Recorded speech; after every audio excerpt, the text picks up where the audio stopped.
Drum roll, please, ladies and gentlemen. Go Mustangs! On this week's episode of the Ryan Canfield Show, we break down the first college football playoff top 25 rankings. We make our picks for Week 10 college football. Then we preview Portage Central's district final matchup with Battle Creek Lakeview. And also the debut of the Hot Grind of the Week presented by Millner-Haufen Tools. Let's get it!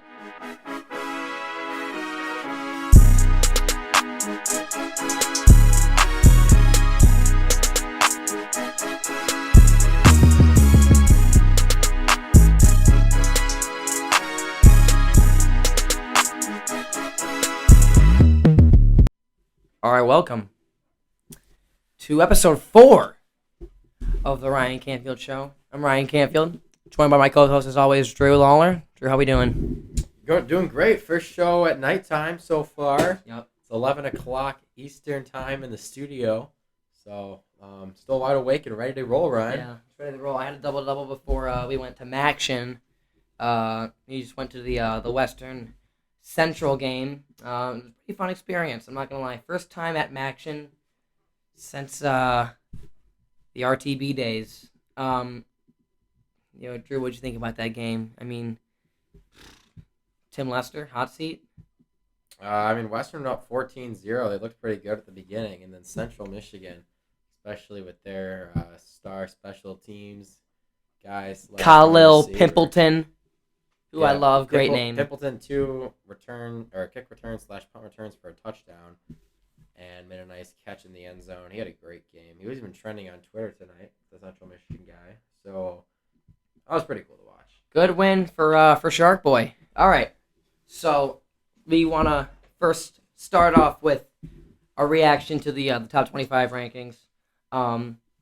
So I feel like I've been pretty adamant about Cincinnati. So I've been a pretty big Cincinnati guy. I'm a big Desmond Ridder guy. I'm a big, Power 5 should get in sometime type of guy. But Cincinnati's in trouble. They are in trouble. They haven't been winning these past couple games by a lot. So they, as I predicted last week, they flirt a little bit with danger with Tulane. Tulane kept it pretty close in the first half, but 1-8 Tulane, you can't hang with 1-8 Tulane in the first half. You don't deserve to go to the playoff. And mess around with Navy, only beat them by 7. So, I don't know what Cincinnati is doing right now, but it's not over for them because how they would get in, they would need to win out. They need Houston to keep winning so that when they eventually get to the American Championship game, that win looks a lot better. And then they do play SMU in 3 weeks. I think SMU is ranked in the AP poll, or they were last week. So they're not done. They just need to beat these 2 teams convincingly by at least 3 touchdowns, or else they're not going to put a team that can't destroy the American into the playoff. That's what happened with UCF.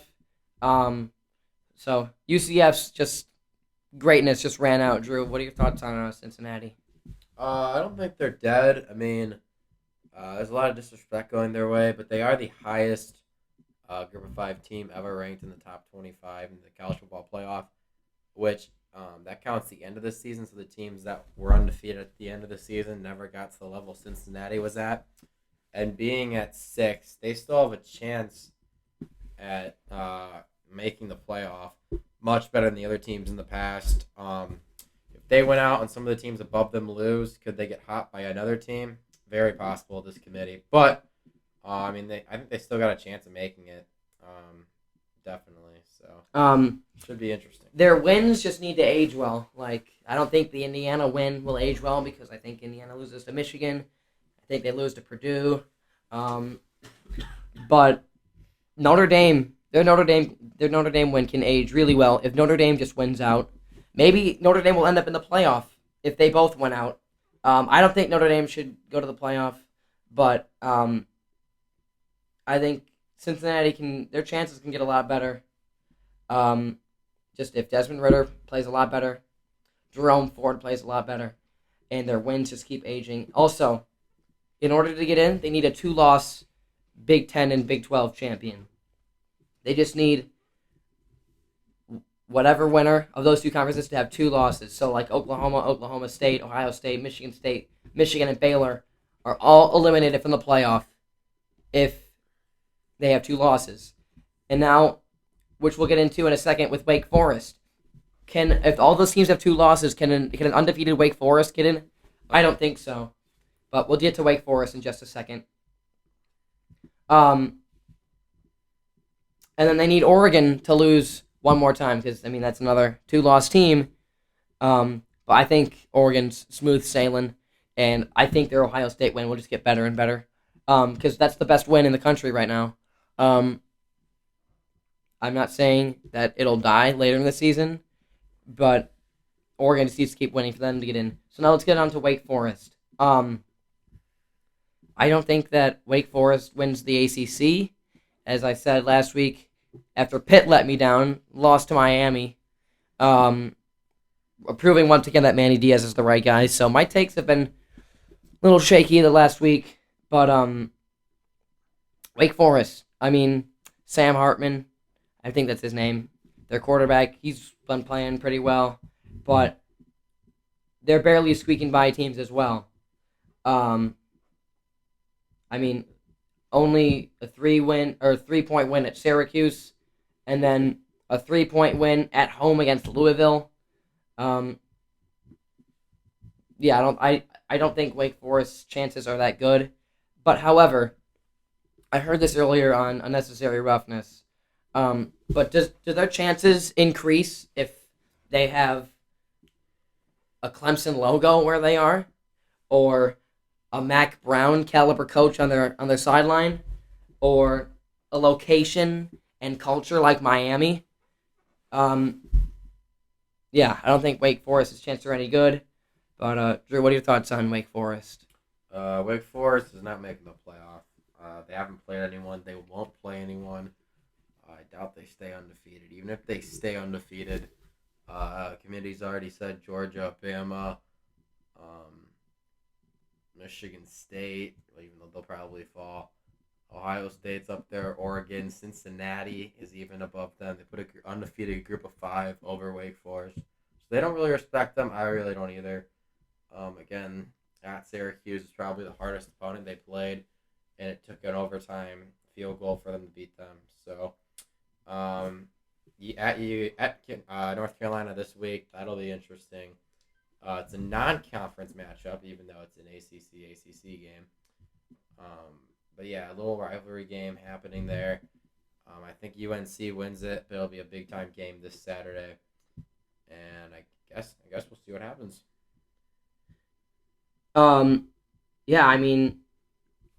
Wake Forest just needs to handle business. Same thing with Cincinnati. They just need to beat these teams by a lot because they've been squeaking by borderline mediocre teams.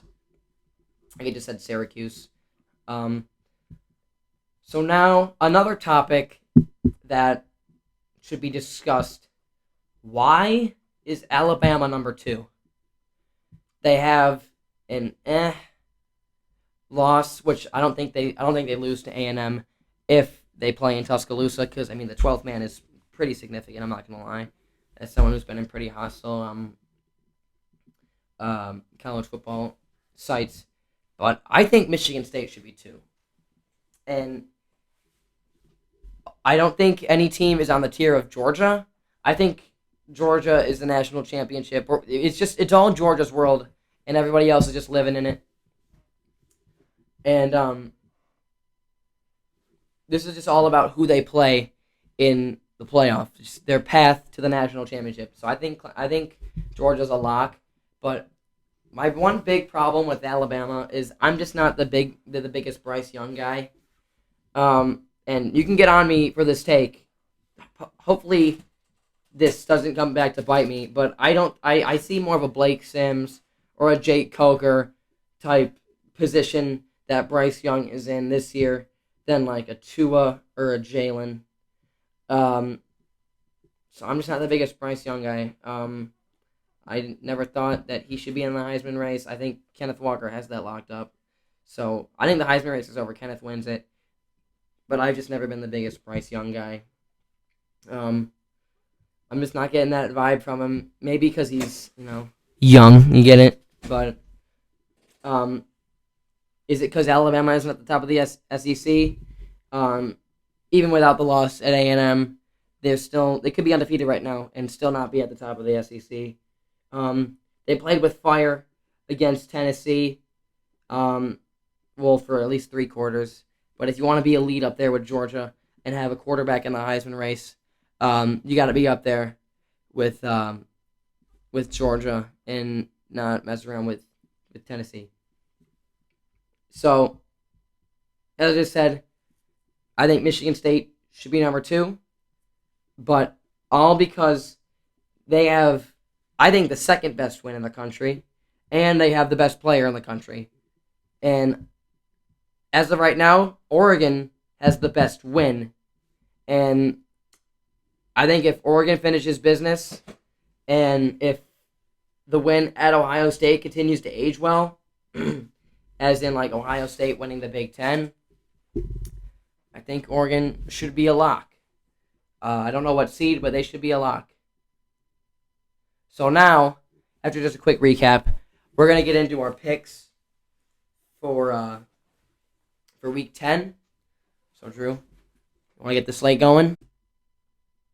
All right, to start the Saturday slate, we have number 1, Georgia. Best team in the country by far, in my opinion. They're playing Missouri at home. Missouri 4-4, 1-3 in the SEC conference. Again, this game's played at Georgia. Beautiful day at 61 degrees. Ryan, I think Georgia's going to win. It's just a matter of how much, I guess. I think that Georgia wins this game by at least 70 points. Can you tell me the line? 38 for Georgia. Yeah, take that. Take Georgia. This game will not be close. That's what I got about Georgia. I mean, Stetson's playing pretty well. People were thinking that he can't hang with JT when he gets back to win them the SEC. I don't know. He played well against Kentucky. He played well against Florida. So yeah, I really think that Stetson takes a big step forward in this game and proves his somewhat doubters wrong. I mean, yeah, I really like Stetson. I don't know what's going on with Mizzou. All right, another noon game. Big noon kickoff on Fox. Number 5, Ohio State. One of 2 undefeated in the Big Ten with Michigan State.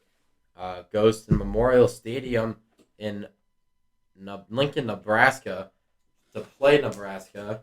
The Cornhuskers 1-5 in the Big Ten, 3-6 this season. Nebraska has not been playing the worst football, but they've been losing pretty much every game they step on the field with Ryan. Ohio State favored by 15 points. Who do you got in this one? First, a question. Has Nebraska had a bye week yet? I believe they did after their Week 0 game, but they get 2 Did they? weeks. Okay. So here's what I got about Nebraska. I don't think we previewed the show, okay, so the first episode of the show was the Michigan bye week, and we didn't get to talk about Nebraska. I'm not, and I've never have been a big Adrian Martinez guy. The one thing I can say about him that I respect is his cadence. I love the clap, clap, clap, clap, clap, clap, clap, and then a pause, and then another clap. But I just don't, I've liked him from a freshman to a senior. Although the one team that I think that he plays okay against is Ohio State. And here's why. Not as a sophomore, but as a freshman and last year, he had a great game against Ohio State his freshman year. I remember Ohio State was wearing the all-black unis, their own spin on the black shirts, and Nebraska keeps it close. Because I remember when Ohio State in 2018 was not very good, coming off a loss to Purdue, everybody just didn't believe in Ohio State, and it continued there, but we're not going to get too far on that Ohio State team because I don't want to talk about how they beat Michigan. So, Adrian Martinez is just not my favorite. I don't think... Also, he's not even the best quarterback with the last name Martinez that they've had in the last 10 years. Shout out Taylor. But, yeah, I'm just not a big A-Mart guy. Although, I do really like Omar Manning. Ramir Johnson's pretty good. I think Cam Taylor-Britt is an NFL player. But I don't think, as much as I want to pick Nebraska, and as much as I just want to channel my Michigan bias and just go all in on Nebraska, this game will be over within 10 minutes. I think Trevion Henderson pulls Kenneth Walker's rope back a little bit and it's like, well, I'm still the second best running back in the Big Ten. I think he has a monster game. I think Olave, Garrett Wilson have a bounce-back game after kind of Joey Porter Jr. and Tariq Castro-Fields and Jaquan Brisker kind of slowed them down a little bit last week. So I think Ohio State wins this game by a lot. Drew, what do you think about this game? Ohio State wins. They don't lose until maybe they play the Spoilermakers next week, but we'll get to that later. Whoa! Yeah, no, Ohio State's going to win this game. Nebraska at home, they played Oklahoma at Oklahoma this season, kept it close. They play all these top teams close. I think they'll keep it sort of close. I think it's going to be a fourth quarter Ohio State, get a couple touchdowns, and I think they'll probably cover the 15. All right, we've hinted at this game a little bit, but 12 o'clock on ABC. Number 9, Wake Forest, the undefeated Demon Deacons, going to Chapel Hill to play North Carolina. The Tar Heels are 3-3 in the ACC, 4-4 in all. Even though North Carolina has a 500 record, they are favored in this game 2.5 against this undefeated Wake Forest team we talked about earlier. What do you see going down in this one, Ryan? North Carolina, what's going on over there? I mean, I'm a big Mac Brown guy. I think he's a good coach. Definite college football Hall of Famer if he isn't already. But I don't like Sam Howell. I don't. I really don't. And I think Wake Forest needs to win this game. As we talked about earlier, they need to win this game by a lot to get the respect of the committee. I think Sam Hartman plays well in this game. I think Wake Forest needs to settle down all the well, can they not play with the good teams? Can they not play with the Ohio States or the Oregons? Or, heck, even the Michigans? Or whoever's right next to them? I got the list right here. Can they hang with Oklahoma? So, shoot, hold on a second. There we go. I think that Wake Forest needs this game by a lot. And I think they get it. I think Wake Forest wins this game. It's in Chapel Hill? Yes. Yeah. I mean, I don't think that really matters. I think Wake Forest wins this game. I think North Carolina wins, I think. Really? Wake Forest hasn't really played anyone all year. North Carolina's not that good, and it's the best team they've played so far. North Carolina wins. They win by double digits. Is this a bit of a trap game? You think so? For who? For Wake Forest. No, it's the hardest opponent they play all year. Okay. Not a trap game. Another nooner. Game itself shouldn't be too close, but it's an interesting one. Liberty, the 7-2 Liberty, Independence, going to number 16 Ole Miss, who has a 6-2 record. Ole Miss favored by 9.5, and this will be an important game for a few reasons. Number one, the head coach of Liberty, Hugh Freeze, going back to his former school, Ole Miss. If you don't recall, Hugh Freeze had some allegations there, got fired, ended up at Liberty. So that's interesting for that reason. And another reason, it's a battle of two top quarterbacks for the NFL draft this year. A lot of experts say that Matt Corral, who is the Ole Miss quarterback, and Malik Willis, who's at Liberty, are two of the top four quarterbacks in the draft. So So it'll be an interesting watch there for any NFL fans out there. But Ryan, Ole Miss favored by 9.5 at home. In the game itself, do you see them struggling at all? I think this will be a coming out party for Malik Willis. I've been hearing a lot of people around me saying that these are the two guys that the Lions should pursue. I'll be honest, I don't know much about Malik Willis. I don't watch Liberty games. Do I think that the popcorn's going to be a little bit burnt this week? Yes. But does Ole Miss lose? No. So, this game was scheduled as a cupcake. This is not a cupcake. I think Ole Miss struggles in the first half. But I think Liberty gets slowed down a little bit in the second half. I do like Malik Willis, or I do like these two guys to be on the target of the Lions, but I just think Matt Corral's better. Yeah, I think Ole Miss will win that game. Another nooner, Illinois at number 20, Minnesota. Minnesota first place in the Big Ten West. Who wins this one?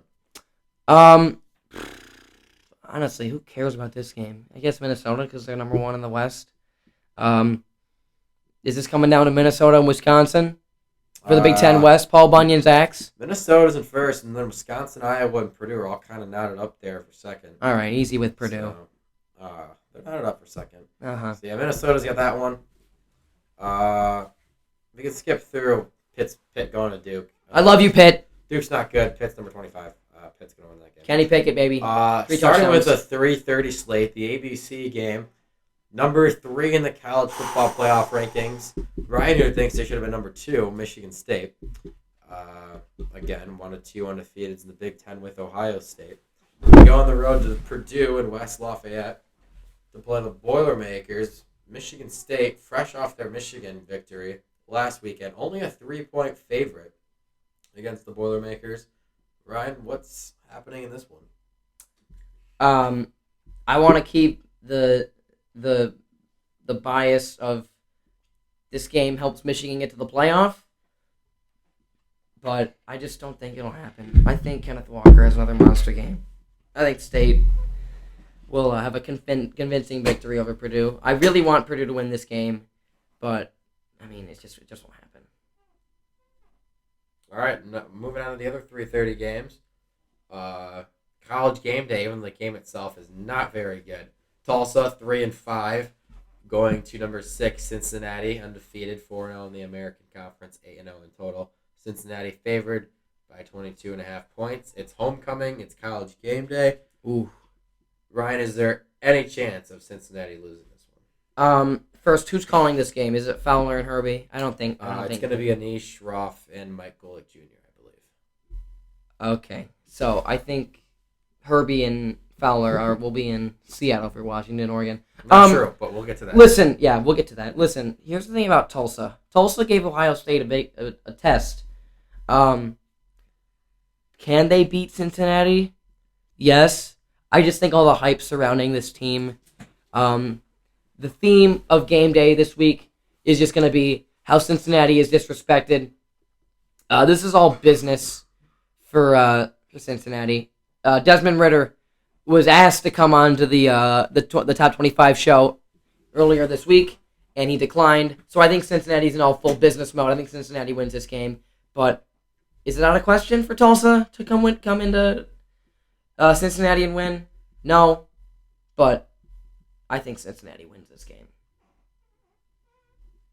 All right, some other 3:30 games. This one's pretty quick. 2-6 Navy going to South Bend to play number 10 Notre Dame. Trap game, but I like Notre Dame. Interesting one. 7-1, 4-1 in the Big 12. Oklahoma State going to a 2-3 in conference West Virginia squad. Oklahoma State only favored by 3.5 points on the road in Morgantown. I think in this game, Spencer Sanders torches this defense. I think they're ready for they're ready for Bedlam, and they're going to show why in this game.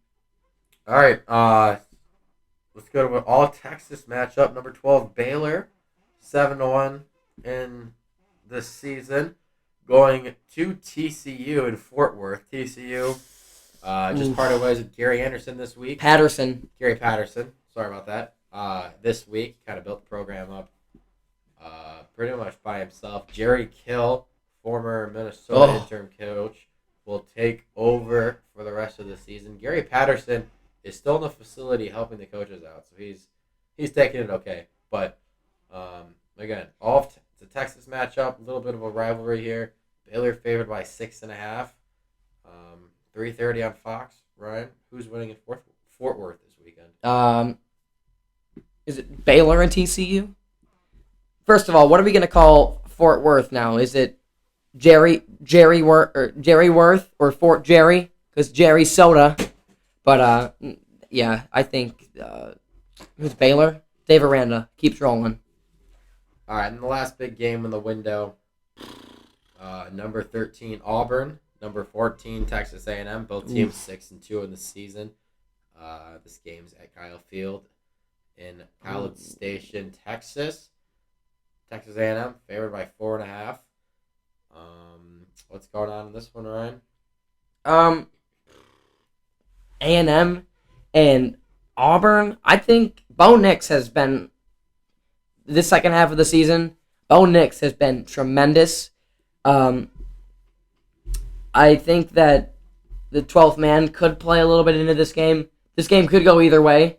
I'm a big fan of DeMarvin Leal on the Texas A&M defense, but I think Tank Bigsby just runs all over the place against A&M. I think Auburn wins. So the rest of the slate is pretty weak, so I'll let you do this a little speedy unless you have some important thoughts about the game.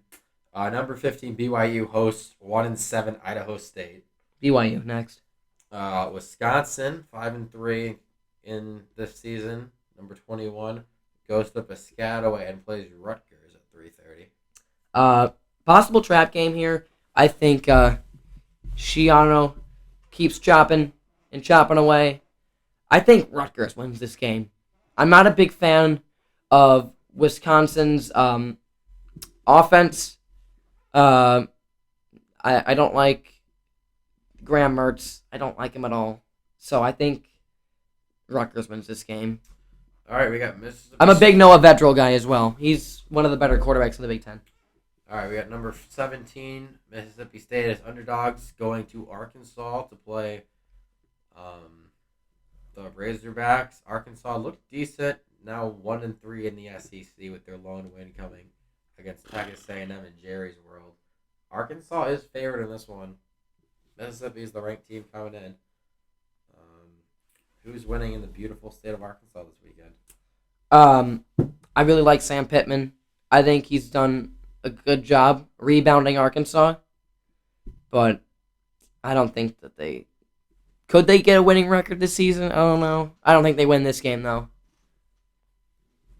All right, let's keep it going. Number 19 NC State at Florida State. Cares. Skip it. This is your Fowler Herbie game. LSU at Alabama, number 2. Oh, Alabama. interesting. You guys already know Alabama has their one loss against Texas A&M, but is number 2 in the committee's first poll. Alabama's favored by 28.5 against LSU, who has not had that great of a season, who has parted ways with their head coach midway through this season. So, Ryan, anything noteworthy coming out of this one? Alabama gonna win this game. But, Coach O impression's not hitting right now. It's literally 11:30. But I think Alabama wins this game. This is a big statement win. I think LSU's not good, but I think Alabama shows why the committee put them at number 2. Could Bryce Young shut me up this week? Yes. So I think Alabama wins this game in convincing fashion. All right. Tennessee going to number 18, Kentucky. The line's even on this one. Tennessee, a down year for them, which has kind of been a down year for a decade by now. Kentucky, a good season for them, 4-2 in conference. They're already bowl eligible at 6-2. The game is in Lexington. I would pick the home team in this one, Kentucky. They got a better record. They're at home. The line's even. But Ryan, how would you feel about it? I really, really like Will Levis. Will the Thrill, as named by Gus Johnson in the 2019 Penn State-Ohio State game. So, Will Levis is one of the reasons why the transfer portal is either hurting or healing college football, because there's no such thing as a good backup quarterback anymore. Because Penn State's backup quarterback, when they needed a backup for Sean Clifford in the Iowa game, Will Levis was in Lexington. So I think Kentucky wins this game, and I'm a big Will Levis guy. All right, we've got a few more games left. Number 22, Iowa. That's right, there's two twos by their name and not just one anymore. Oof. Going to Evanston to face Chicago's Big Ten team, Northwestern. Northwestern 3-5 this season. Does not look like it's going to be one of their Big Ten championship game appearance years. That's every even year. Yeah, not happening this year. That's a chilly night game, a rare night game, or rare-ish night game in November in the Big Ten, given it's before daylight savings time, so not a huge deal yet. Iowa favored by 12 points. They've been slumping of late, losing consecutive weeks to Purdue and Wisconsin. So Ryan, what's news out of this one? I like the under, and I like Iowa. Fair. Over-under line is 40.5. It's not a lot of points. I'll take the under. To the Mountain West, real quick. Boise State at number 23, Fresno State. Fresno State, next. The ABC primetime game of the week. It's kind of a weak one, but Pac-12 needs a required one game on ABC primetime each season. So they've got number 4, Oregon, who I think it's interesting to number 4 to say the least, but we'll save that for Ryan. Going to Washington to face the Huskies. Oregon favored by 7 points in Seattle. Is Oregon pulling this one out? I think this is a rout from Oregon. I like Oregon. I like the points on Oregon. I just think they get the best fight song in the land. And if you're not aware, I think Washington's head coach Jimmy Lakes, there's reports that he said that he wouldn't qualify Oregon as a recruiting rival because of their academics, which is kind of false. And then Oregon's AD clapped back and said he respects Washington, everyone that's there, and instead of their current coach, he respects their former coach, Chris Peterson, as a little shot to Jimmy Lakes himself. Wow. So I think Oregon's going to be locked in after some of those shots. I think it's an Oregon route as well.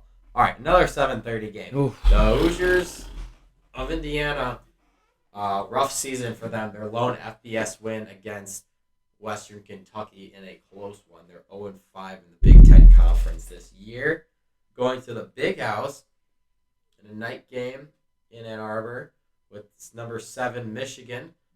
Michigan one loss in the season that came last week in a heartbreaker to Michigan State. I think it's a big game for Michigan to see if they will come out, score a lot of points, and show some heart after that loss, and see if they're still on track for a good end of the season, or if they're just kind of giving up and don't play Indiana that well.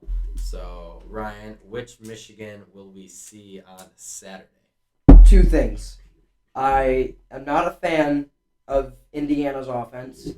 As I stated last week, I'm a big Ty Freifogel guy, but Jack Tuttle's just not it.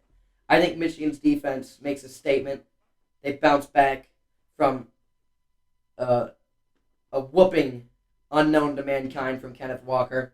I think Michigan's running game returns. I don't think Cade McNamara needs to pass the ball in this game.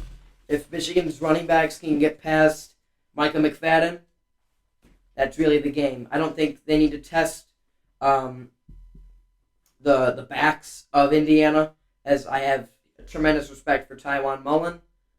And I do need one thing, though. I need Andrell Anthony another touchdown. I think he could have a chance if Michigan gets him in space, he could pass Cornelius Johnson for the leader in yards in this game. So I'm high on Andrell Anthony, as we saw last week. And I think Michigan's running backs come back strong. I think Blake Corum and Son Haskins combined for 3 tutties. All right, and the last college football playoff ranked team playing on Saturday. It's the lone ranked team playing on the late window, 11 p.m. Eastern time. San Diego State. The Fighting Brady Hoax! Yeah, 7-1, 3-1 in the Mountain West. That's a tough trip. They got to go all the way to Honolulu, Hawaii, to play the Warriors of Hawaii. Hawaii 4-5 this season, 1-3 in the Mountain West. I guess it's always kind of hard to go on the road to Hawaii. I think Fresno State took that bullet and lost at Hawaii this year. So anything could happen, but yeah, that's. Fresno's one loss is at Hawaii? I believe so. Could they do it again? I don't think so. I think San Diego State wins this game. All right, so that is Brady. that's your college football playoff slate of games on Saturday, November 6th this week, Ryan. Oh, I just need something to happen. Something to shake up the Big Ten or something to shake up the SEC or the Big 12. And there has been no duds in this college football season so far. No duds. Something has happened every week, even when we didn't think that something was going to happen. 2 weeks ago, when there was no really marquee matchups, Penn State loses at home to Illinois. I think that's the type of week we have this week. I'm not sure on the upset of the week yet, though, so I'll let you know on Twitter at RPC versus the World. So I'll have my upset of the week on Twitter. So ready to jump into some Division II MHSAA playoff football? Why not? All right. So last week, Portage Central defeats the Jackson Vikings 43-0. That was a fun game to be at, and I want to shout out to any PC super fans listening. One thing I want to say from this game is I really thought that a lot of the super fans were going to leave at halftime. A lot of them stayed. So props to all the PC super fans. It was 36-0 at halftime in freezing rain, but no. We had a great time at halftime singing Miley Cyrus, Mr. Brightside. It was awesome. Super fans stuck with it. And just get ready for another good one this week. And if you thought PC looked dominant the last couple weeks after going to Harper Creek and winning, and last week's game, I mean, they're only going to get better. They weren't even at full strength because Frank Roseman is back after being on IR. We couldn't be more happy for him that he gets to play with his teammates in big games. So I'm just excited to watch this game again. I cannot get enough of this team. It's been a great way to finish out our football watching careers at PC. And remember, you can get your tickets on the GoFan app. We'll have a link in the description. Just go to gofan.co, type in Portage Central, and you can get your tickets there. It's the only way to get into McCamley. So buy your tickets. You're calling the game? Yeah, I'm excited to call this one. It's probably me and Caleb Johnson's last football call for high school. Should be a great game. The first game between these two teams was all-time classic. One of the best games I've seen in person at any level. A huge comeback from Portage Central to win it. But yeah, it should be a great game, a rematch for Lakeview, wanting to knock this team off that came back at their home field last time, and Portage Central just trying to beat them once again. So I think it's one of the games of the weekend here in Michigan. Should have no rain. Knock on wood. So it should be beautiful off the field and on the field. Definitely some good football on Friday night to get us started for the weekend. I'm 1-for-1 against Spartans this year. PC has the one win. Michigan has the loss. I think that we saw a lot of the passing game from the Mustangs in the first game. Again, we had that they had that amazing trick play to take the lead. Schnell takes the snap, pitches to Devin Porter, bombs it to Grant Pickard for the touchdown. That was one of the greatest plays I've ever seen.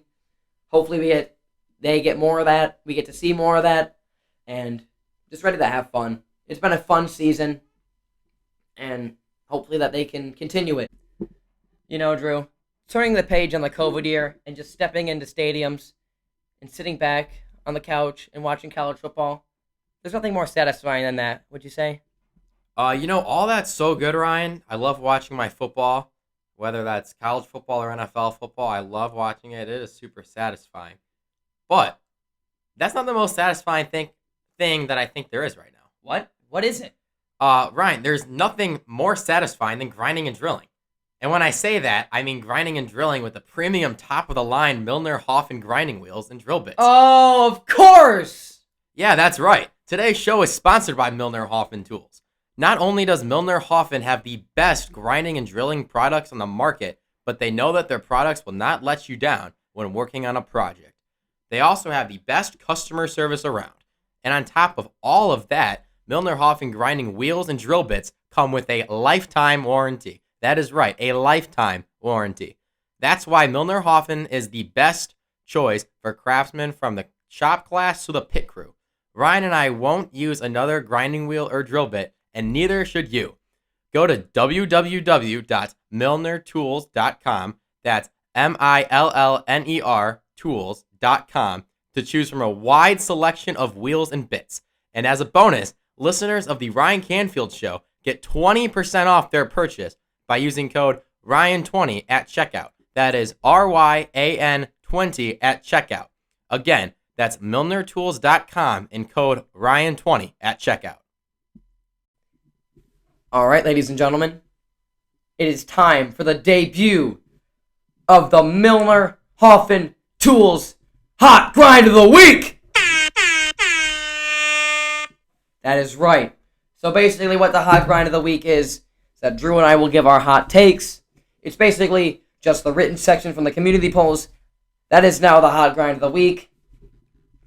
So we'll give a hot take, and then you comment on our hot takes.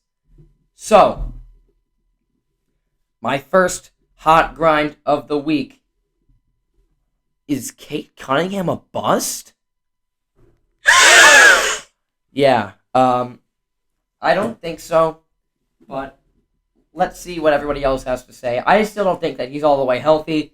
I saw that the professor, John Beeline, says he told Bally Sports Detroit that he is 100% mentally prepared, but I think it's a leg injury, ankle injury, but is he 100% physically? So I don't think so. I don't think we're trying to hit the panic button yet, but let's see what everybody else has to say.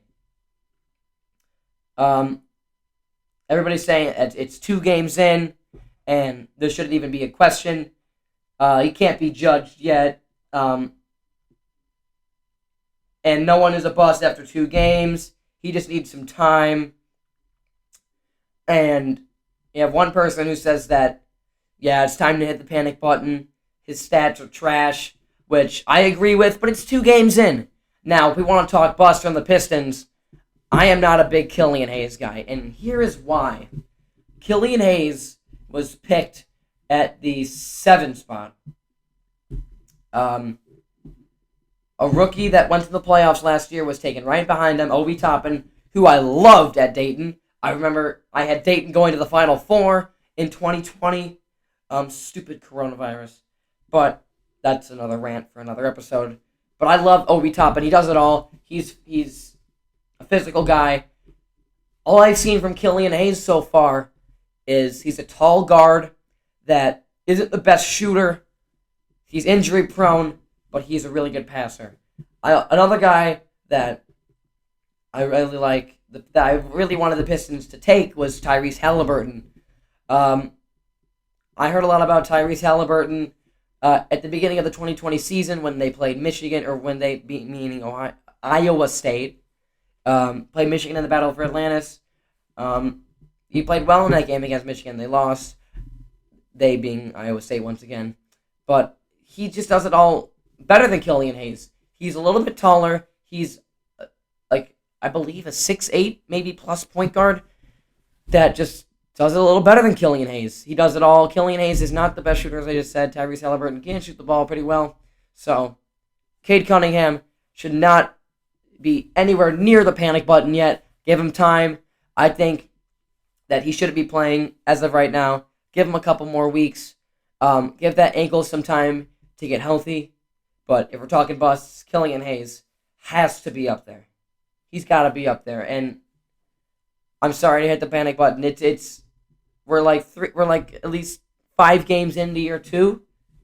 So I hate to be the Debbie Downer, but I'm just not the biggest Killian Hayes guy. And then my next hot grind of the week is, as we move towards the college basketball season, what is some hot takes everybody else has? Let's get to everybody else's takes first. I'm only seeing college football takes. Eli Brooks for president, absolutely. Eli Brooks, if you're listening, just know I love you. You got to come on the show. I have your NILT, and I'm gonna buy your jersey when it comes out of the end. The Big Ten is gonna have multiple powerhouse teams. I really, really think that's true.